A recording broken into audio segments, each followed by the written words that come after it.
हम लोग जो मुस्लिम साथी जन स्वराज से पहले से जुड़े हुए हैं, ज़्यादातर उन साथियों के साथ संवाद था। मुस्लिम समुदाय तो पूरी तरीके से हम लोग जन स्वराज के साथ चलना चाहते हैं। हम लोग के अलावा कौन साथ में है, तो आज इसी बात के लिए बैठक थी। मुसलमानों को भी अलग से मांगने की जरूरत नहीं। अगर मांगने की जरूरत पड़ जाए तो फिर जन स्वराज और दूसरे दल में फ़र्क क्या है। मैंने यहाँ मुसलमानों को क्या कहा कि आप अपनी हक की बात मत करो। गांधीवाद ये है कि जब मुसलमानों की सुरक्षा की चिंता हिंदू करे और हिंदुओं की भलाई की चिंता मुसलमान करे, ये गांधी सिखाते हैं। मुसलमानों को अगर अपनी सुरक्षा के लिए बात करनी पड़े तो फिर राजद और जन स्वराज में फ़र्क क्या है। हम कोई मुस्लिम कम्युनिटी को आज पहली बार संबोधित नहीं कर रहे।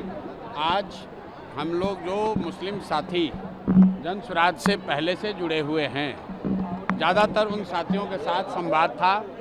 और संवाद बस इस बात के लिए था कि हम लोग मुस्लिम समुदाय का जो एक सवाल था कि मुस्लिम समुदाय तो पूरी तरीके से हम लोग जन स्वराज के साथ चलना चाहते हैं।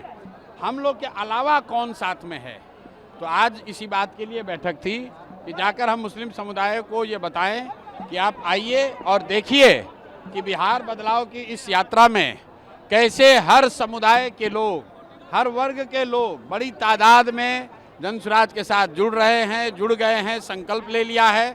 अब आप जो पहले से जुड़े हुए हैं, आप कहीं पीछे न रह जाए, इसके लिए आज उनसे संवाद किया गया और आपने जो लोगों का कहना था वो आपने सामने सुना। एम/आई समीकरण को आप लोग नुकसान करने के हम लोग एक ही समीकरण मानते हैं। वो समीकरण है विचारधारा आधारित समीकरण कि जो लोग भी भाजपा से विचारधारा के आधार पर लड़ रहे हैं, उनका समीकरण होना चाहिए। और इस देश में आधे से ज़्यादा हिंदू विचारधारा के आधार पर भाजपा के साथ नहीं हैं, भाजपा से इत्तेफाक नहीं रखते हैं। तो जन स्वराज का फार्मूला एम/वाई फार्मूला नहीं है। जन स्वराज का फार्मूला ये है कि जो भी हिंदू, जो आधे से ज़्यादा हैं, जो विचारधारा के आधार पर गांधी, बाबा साहब अम्बेडकर, लोहिया, जयप्रकाश विचारधारा के मानने वाले हिंदू जो भाजपा से लड़ रहे हैं, वो मुसलमानों के साथ मिलकर सामाजिक राजनीतिक गठजोड़ बनाएं। और अगर ऐसा होगा तो हम लोग एम/वाई की संख्या है 30, लेकिन जो समीकरण जन स्वराज का है उसमें संख्या होगी 60, भाजपा हो जाएगा 40 और हम लोग इनको बुरी तरह हराएंगे। सर वोटर एडिशन डिलीशन को लेकर के राहुल गांधी तेजस्वी यादव कल से बिहार की सड़कों पे रहेंगे। सर लोकतंत्र है, सबको अपना प्रयास करने का अधिकार है। हम 3 बरस से पैदल चल रहे हैं, वैसे उनको भी अधिकार है, वो भी अपना जाकर प्रयास कर सकते हैं। उसमें दिक्कत क्या है। हाँ जी, विधानसभा चुनाव में मुस्लिम समाज और पिछड़ी समाज को कितनी हिस्सेदारी मिलेगी जन स्वराज के तरफ से? मुस्लिम समाज के लिए अलग से कुछ कहने की बात ही नहीं है। जन स्वराज के संविधान में लिखा हुआ है कि जिसकी जितनी संख्या है उसको उतनी भागीदारी मिलेगी। मुसलमानों को भी अलग से मांगने की जरूरत नहीं। अगर मांगने की जरूरत पड़ जाए तो फिर जन स्वराज और दूसरे दल में फ़र्क क्या है। बिना मांगे मुसलमान हो, यादव हो, कुशवाहा हो, ब्राह्मण हो, पासवान हो, वो चाहे किसी को वोट दें, उस समुदाय को उसकी जनसंख्या के हिसाब से भागीदारी मिलेगी ही मिलेगी। उसके लिए किसी तरह के सोर्स पैरवी की जरूरत नहीं है। आरजेडी के एक बड़े लीडर जो जेल में थे, राजवल्लभ यादव, वो अब जेडीयू के दामन थामेंगे, ऐसी खबर है, क्या कहेंगे इस पे आप? भाई यही कहेंगे जो भाजपा का वाइट वॉशिंग मशीन की बात होती है। राजवल्लभ यादव पर रेप का, नाबालिग लड़की के साथ रेप का इल्ज़ाम है, वो जेल में हैं।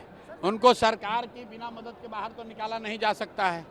लेकिन वहाँ नवादा में जो जदयू के नेता थे कौशल यादव, वो छोड़कर चले गए राजद में, और राजद वाला अब छोड़कर आ रहा है जदयू में। तो यही बात तो हम बिहार के लोगों को बता रहे हैं, भैया वोट किसी को दो। यही 1250 परिवार का आदमी यहाँ पर विधायक सांसद बनता है। और इस बार बिहार के युवा ने, बिहार के लोगों ने तय कर लिया है कि इन 1200 लोगों से हम लोग का निपटारा करेंगे। वो किसी सिंबल, किसी दल से आए। इस बार जनता बदलाव चाहती है, अपने बच्चों के लिए शिक्षा और रोजगार चाहती है। मैंने यहाँ मुसलमानों को क्या कहा कि आप अपनी हक की बात मत करो।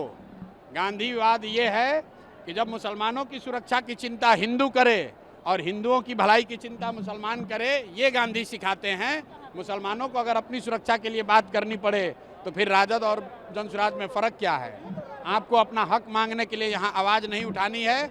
आपको कोई समाज में हक किसी का न मारा जाए, इसके लिए आवाज़ उठानी है।